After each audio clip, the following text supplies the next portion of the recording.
Well, hello again. Welcome to our reading of the Greek New Testament, and I'm just reading through Philippians at the moment, and we're up to chapter 4, verse 1, which I'll go through. So, hostia delphoi mu agapetoi kai epipathetoi, kara kai stephanos mu hutos stakati en kurio agapetoi.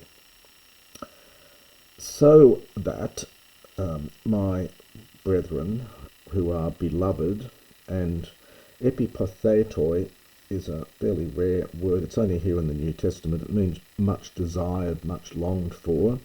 It's from that pothos root of desire or longing to do something. And then he says, my kara, my joy and my crown, stand thus in the Lord, beloved. And we've seen this stako verb that we've seen before, this late verb, which is a regularization from histemi. Now, some scholars think that, as I mentioned before, that chapter 3, from verse 3 onwards, I think, they see this up to here as an interpolation from some other letter, and would in fact link, I think it is verse 1 of 3, they would link in down to here. I'll leave you to read the commentaries on this argument. So we have now a section on exhortations to various people and mention of various names. You odia parakalo kai suntuken parakalo to auton phronen en kurio. So I beseech, or I exhort you, Odia, this is a person's name. The name means a good journey, but it's a female name.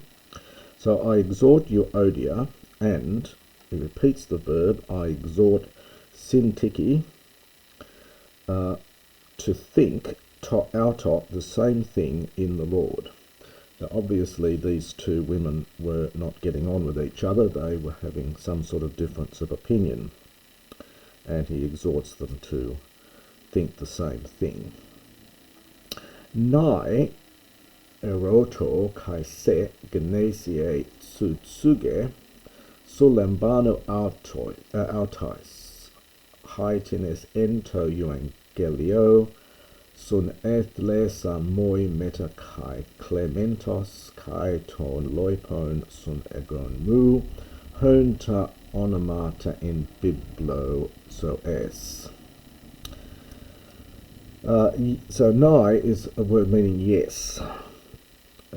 It's not used terribly often, oddly enough, in Greek.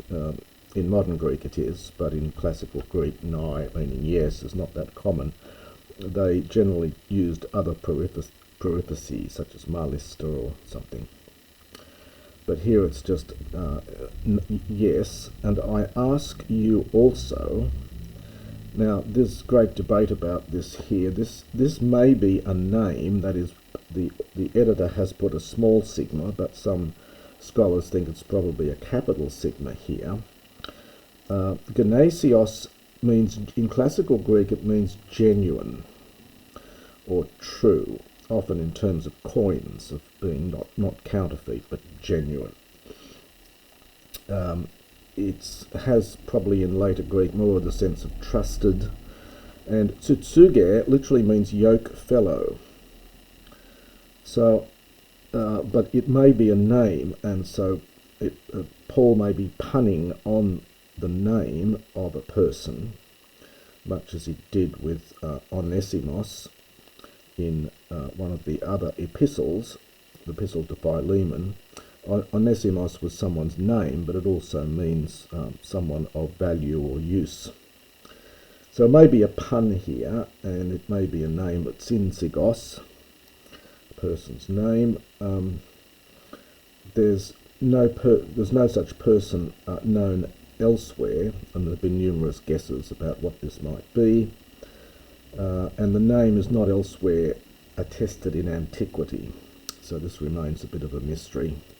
So yes, I speak to you also, if we just translate it not as a name, trusted yoke fellow. Sul lambanu is a middle imperative, to help or assist. Sul lambano's got a range of meanings. It can mean to arrest somebody, but it can also mean to assist or help, and it takes a dative. So give assistance to them, the very ones who, this is this use of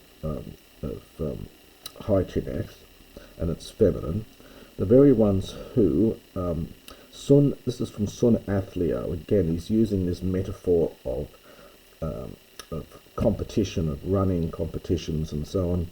You could say strives together with me in the gospel, with also Clement and my other fellow workers, of whom their names, so we simply say their names, literally of whom the names, understand, are in the book of life. This Clement is not the one who became Clement, Bishop of Rome. It's a different Clement. Origen thought apparently that this was the Clement who became Bishop of Rome, but probably not. Kairete en curio pantoti, palin ero kairete. So kairete normally means farewell, but here it's rejoice. I think kairo can mean to rejoice. It's often used farewell, but so rejoice always in the Lord. I will say palin again, rejoice. These are imperatives. To epi ekes humon gnostheto pasin anthropos, ho kurios engos. Epi ekes, this is often translated as forbearance or something. It's a third declension adjective, epi ekes, and it's being used here in a neuter with the article to make it into a noun. There is an abstract epi ekeia, feminine abstract noun. Here we're just getting the adjective used with the article, and we get an imperative, third person singular imperative, the subject of which is this to epiekes. So let your kindness or reasonableness, for the epiekes, some translate forbearance. It's connected with akos, meaning something which is reasonable. So your kindness, your reasonableness, let it be known to all men. The Lord, understand, is engus, is near. Made in merimnati al empanti te prospsuke kai te diese meta eucharistias ta itemata humon. Gnorisdesto proston theon. Literally, have concern for nothing. So we would say, do not worry about anything. Greek says, have a concern for nothing. But in all prayer and in request, this could also be in every matter. So it's either in all prayer or in every matter, might be better there. Gno resisto, another imperative. Let be made known by prayer and supplication with thanksgiving. Let be made known ta itemata humon, your requests. So in every matter, let your requests be made known to God with prayer and supplication with thanksgiving. Be made known proston theon to God. Kai herene tu theou he huper ekusa pantanun furese tas cardias humon kai tot noemata humon in Christo Jesu. And the peace of God, this is of course a famous verse, the one surpassing, for huper ekusa. Paul likes these compounds with huper. It's echo plus huper, the one surpassing. Pantanun, literally every mind, every thought, often translated all understanding, but it is pantanun, every thought. Frurese, will guard, from frureo, perfectly good classical word, will guard your hearts and your noemata, your thoughts, in Christ Jesus. Verse 8, toloipon adelphoi, hosa estinaleithe, hosa semna, hosa dikaya, hosa hagna, hosa prosphile, hosa euphema, etis arete kai etis epenos, tauta logidzeste.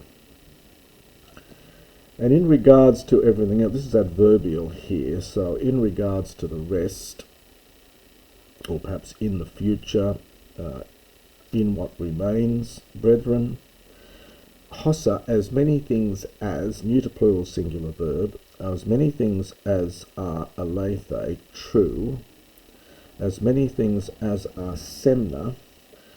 Semnos in classical Greek has the sense, it has a religious overtone of showing respect to the gods, being respectful to the deity, often translated just as honourable or venerable. Venerable might be better here, it gives a slight religious sense to it. It's not quite holy, but it's things which the god will like, as opposed to things the god will not like.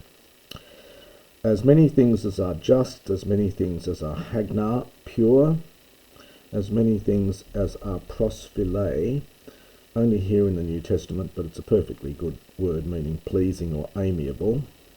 As many things as are euphema, literally fair sounding or sweet spoken.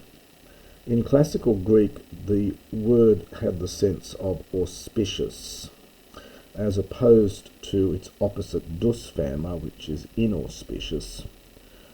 The Greeks were generally fairly superstitious. They were very cautious about saying things that gods and various divinities might not like, and euphema was something which was auspicious. If there is any virtue, or if there is any praise, epenos, tauta logidzes there, reckon upon or think upon these things. Ha kai emathete, kai paralabete, kai ecusete, kai edete en emoi panta prasete, kai hotheos te serenes estai meth humon. And these things which, so this is referring back, I think, with the hossa. So as many things as also you have learned and you have received, these are aorists from Manthano and Paralambano, and you have heard and you have seen, literally in me. Now we get this en emoi, which was seen before, and I'm tending towards translating this in which I am engaged, rather than just literally in me. And that's the meaning that we saw might be useful in the earlier parts. So it's much the same thing, that you have seen in me, in other words, things that I have been engaged in. Prasete, imperative, do these things. And the God of peace, estai, will be, this is future from Amy, with you. And that's the first part of chapter 4.